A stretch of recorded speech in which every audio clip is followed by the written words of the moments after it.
Magandang araw po sa ating lahat. Ako po si Joylene Manggubat at ito ang ating tatalakayin ngayon, ang diskurso at tema sa panitikang relihiyonal.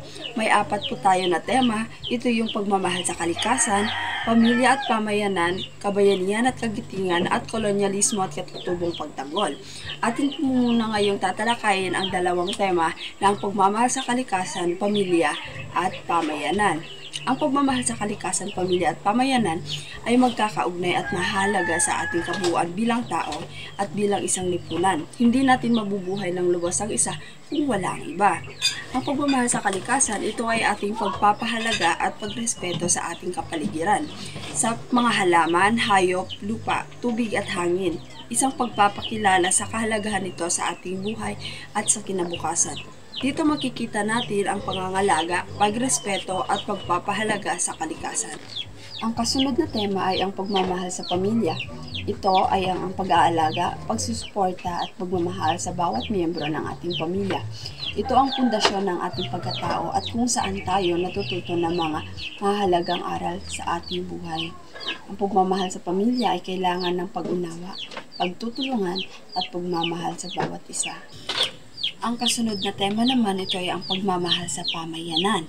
Ito ay ang pagmamalasakit sa ating komunidad at sa mga taong naninirahan dito.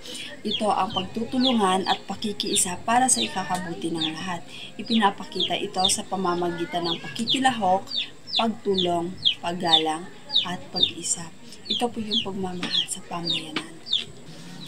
Sa huli, ang pagmamahal sa kalikasan, pamilya at pamayanan ay magkakaugnay. Bakit? Ang isang malusog na kapaligiran ay nagbibigay ng sustento sa ating pamilya at pamayanan. Ang isang malakas na pamilya ay nagpapalakas din ng ating pamayanan at ang isang maunlad na pamayanan ay nagbibigay ng suporta sa ating pamilya at nagsisilbing tagapag-ingat ng ating kalikasan. Ang pag-aalaga sa isa ay pag-aalaga rin sa lahat. Magandang araw po sa ating lahat.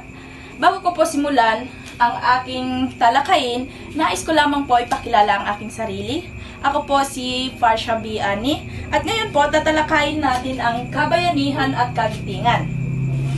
Ang kabayanihan at kagitingan ay dalawang magkaugnay na konsepto na kadalasang ginagamit upang ilarawan ang mga positibong katangian ng isang tao, ngunit meron silang pagkakaiba.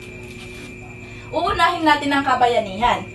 Ang kabayanihan, ito ay tumutukoy sa pambihirang katangian at pagsasakripisyo para sa ikabubuti ng iba o para sa